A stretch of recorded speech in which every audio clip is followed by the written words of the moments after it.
Salut à tous, j'espère que vous allez bien. Bienvenue dans un nouveau book haul qui, vous le verrez, sera immense. J'ai même pas pu mettre la moitié de la pile pour la miniature, donc je le ferai en deux parties. Je commence donc avec une petite nouveauté, il s'agit de manga. Donc ici on retrouve l'Éden des sorcières, écrit par la mangaka Yumenji, j'espère que je prononce correctement son nom, aux éditions Kiyun, où on suit l'histoire de Pili, je ne sais pas comment on prononce son prénom, qui est une apprentie sorcière, n'arrive pas à contrôler ses pouvoirs et va devoir sauver son monde de l'homme qui détruit petit à petit toute la nature autour de lui, et faune et flore donc décident de partir se cacher jusque dans les terres recluses où habite cette petite sorcière pour essayer de trouver une paix malheureusement perdue à cause de l'homme. Ça a l'air d'être un manga assez chouette. J'ai commencé à bien aimer l'univers manga dans les précédentes vidéos que j'ai pu vous présenter déjà avec le manga Eden Zero, je crois. J'avais commencé à bien aimer cet univers, donc je me suis dit je vais retenter ma chance avec cet univers là qui a l'air tout aussi chouette. J'ai également en ma possession le tome 2, j'essaie de vous montrer l'endroit, voilà. Donc ces deux premiers tomes de cette série qui a l'air vraiment très très chouette. Je ne manquerai pas de vous en reparler dans un prochain point lecture. Et pour terminer, j'ai également, pour terminer dans la catégorie manga, alors ce ne sera pas une vidéo d'1 minute 30, je vous rassure, j'ai trouvé le manga sur La Reine des Neiges 2. Quand j'avais lu le manga sur l'étrange Noël de Monsieur Jack, j'avais été absolument fan, donc je pense être tout autant conquise par celui-ci. Et on continue dans la veine de Disney avec tout d'abord Histoire éternelle, écrit par Liz Braswell, publié aux éditions Hachette Heroes. Je rêvais depuis pas mal de temps, depuis sa sortie en fait, de lire ce livre, ou en tout cas de l'avoir en ma possession. C'est chose faite, j'espère pouvoir bientôt le lire, même si j'ai plein d'autres lectures en priorité. Je ne vais pas forcément vous refaire un résumé parce qu'il est déjà beaucoup passé sur la sphère YouTube, mais en très très gros, on suit une sorte de réécriture de la fin de La Belle et la Bête, avec ce qu'il se serait passé si la fin originale du dessin animé s'était passée autrement. Je ne sais pas si vous allez me suivre. En tout cas, je vous en reparlerai un peu plus clairement lors d'un prochain point lecture, c'est sûr. Et on poursuit avec Ce monde qui est le mien, une réécriture sur Hercule, cette fois-ci toujours un Twisted Tale, écrit par Jen Kalonita, j'espère que je prononce correctement son nom, toujours aux éditions Hachette Heroes, il me tarde aussi énormément de le lire. J'ai reçu à Noël le premier tome de la saga Akotar, écrit par Sarah Gimas. Celui-ci c'est Un palais d'épines et de roses, publié chez La Martinière Jeunesse Fiction. On ne peut pas forcément dire que je passais devant ce livre en librairie, mais je le voyais passer sur beaucoup de chaînes. Il me faisait beaucoup de l'œil, vu qu'à nouveau, pour faire un petit lien avec la réécriture en Twisted Tale de La Belle et la Bête, ici on est sur une réécriture de La Belle et la Bête, mais avec des faits, un univers beaucoup plus construit. Ça me tentait aussi beaucoup de le lire, mais je passais pas tant que ça à côté en librairie, et quand je l'ai reçu, j'étais vraiment beaucoup trop contente. Donc à mon avis, encore une très très bonne lecture en perspective. J'espère l'apprécier autant que les avis que j'ai pu en voir passer sur différentes chaînes, parce que très souvent, quand il y a tellement une grande hype, je sais pas comment dire ça autrement, autour d'un livre, on préfère attendre souvent que d'entendre un peu moins parler pour se faire soi-même son propre avis. Donc j'espère l'apprécier autant que les bons avis qu'il en a laissés jusqu'à présent.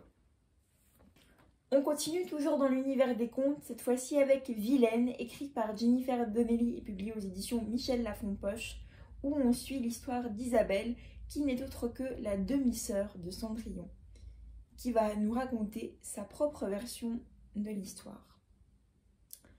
Franchement, même pas besoin de vous dire que à peine vu, à peine pris, parce que réécriture de conte, sorte de réécriture de conte, d'autant plus si c'est un différent point de vue d'un personnage, comme j'ai pu le lire déjà pour Wicked, ou je ne sais plus quel autre point de vue de méchant que j'ai pu lire. Peut-être justement Oser ses rêves, un Twisted Tale sur Cendrillon ou l'histoire sur Peter Pan. Il m'en fallait pas beaucoup pour me donner envie et c'est chose faite. Donc affaire à suivre. J'ai ensuite trouvé Qui ment, que j'ai aussi énormément vu passer sur différents réseaux sociaux. C'est écrit par Karen M. McAdams, publié aux éditions Nathan, où on suit plusieurs jeunes dans un lycée. Et l'un d'eux ne va pas ressortir vivant des heures de colle qu'ils passaient ensemble. Et les 4 restants vont être rapidement suspects. Je vous fais ce résumé un peu brouillon, de toute façon c'est un book haul, donc les résumés très hachés. Il me tarde vraiment de pouvoir le lire après tous les bons avis que j'en ai entendu parler. Il me faisait énormément de l'œil. Je pense me le garder pour une palle de Pumpkin Autumn Challenge. Tiens, ça pourrait être l'ambiance parfaite pour se plonger dans une résolution d'enquête. Et autant dire que même si j'aime pas plus que ça les enquêtes à la télé, à lire, je sais pas, ça donne un petit côté en plus qui rajoute à l'imaginaire qui fait que j'aime encore plus. Donc celui-ci c'est le tome 1, Qui ment. Et j'ai également en ma possession Qui meurt, le tome 2, qui vient juste après. Je me suis également enfin procuré Mystic Land de Laia Lopez et Marta Alvarez, publié aux éditions Hachette Roman. Je voyais aussi passer énormément ce livre sur les chaînes. Je suis même passée plusieurs fois devant en librairie en me disant non, t'as assez de livres et pas sûr que les petits jeunesses ce soit encore mon genre. Mais les dessins, la première de couverture, le résumé, tout m'avait l'air absolument génial. Une histoire où on va parler magie, fée, enfin tout ce qu'il faut pour me convaincre. Et du coup, voilà. Encore un petit nouveau parmi tous ceux que j'ai déjà dans mes bibliothèques.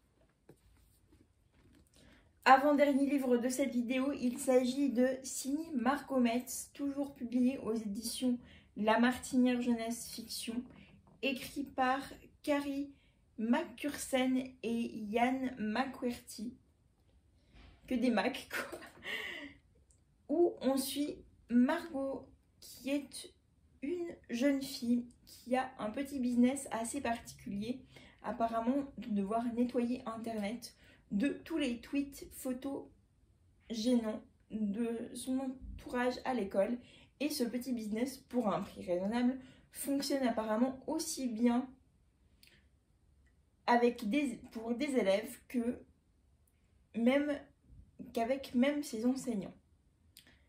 Jusqu'au jour où quelque chose va se passer. Elle va tomber sur certaines photos apparemment qui vont absolument tout bouleverser dans son petit projet de petit boulot, certes pas très recommandable, mais qui passait encore aux yeux de certaines lois.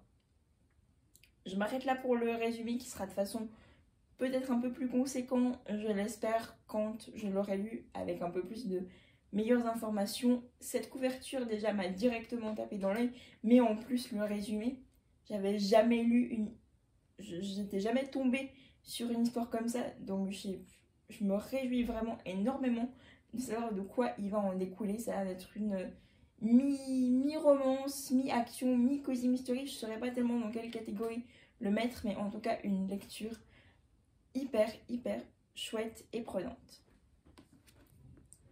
Et on termine cette vidéo avec un livre au sujet extrêmement poignant, dont je préfère vous lire le résumé afin de ne pas déformer des propos peut-être mal interprétés, enfin que certains termes utilisés ne soient pas déformés, que je vous dise exactement ce que l'auteur a écrit. Star a 16 ans, elle est noire et vit dans un quartier rythmé par les guerres entre gangs et descentes de police. Tous les jours, elle rejoint son lycée blanc, situé dans une banlieue chic. Tous les jours, elle fait le grand écart entre ces deux mondes. Sa vie vole en éclats le soir où son amie Kylie est tuée, sous ses yeux, de 3 balles dans le dos. par un policier trop nerveux. Star est l'unique témoin. Et tandis que son quartier s'embrase, tandis que la police cherche à enterrer l'affaire, Star va apprendre à redresser la tête. Donc une histoire très forte, pour tenter de ne pas trop me répéter, que je me réjouis de lire, mais je pense pas tout de suite, mais elle sera lue bientôt. Voilà, c'est la fin de cette première partie de l'immense book haul. Une deuxième partie arrivera dans une prochaine vidéo. J'espère qu'elle vous a plu, que ça vous aura pourquoi pas donné des idées de lecture. N'hésitez pas à me dire aussi si parmi les livres que je vous ai présentés, il y en a que vous avez déjà lus. Bon, je pense que certains comme ACOTAR, sûrement que oui. Mais en tout cas, s'ils vous ont plu, n'hésitez pas à me dire votre avis du coup dans les commentaires, ça m'intéresse beaucoup. Et si vous aussi, comme moi, vous essayez d'avoir des sortes de périodes où vous vous sentez plus propice à lire une certaine lecture plutôt qu'une autre. Par exemple, une romance en été et des trucs un peu plus sombres, thrillers, en automne-hiver. Je vous souhaite de très belles lectures. Surtout, prenez soin de vous. Et à très bientôt pour de nouvelles aventures. Ciao!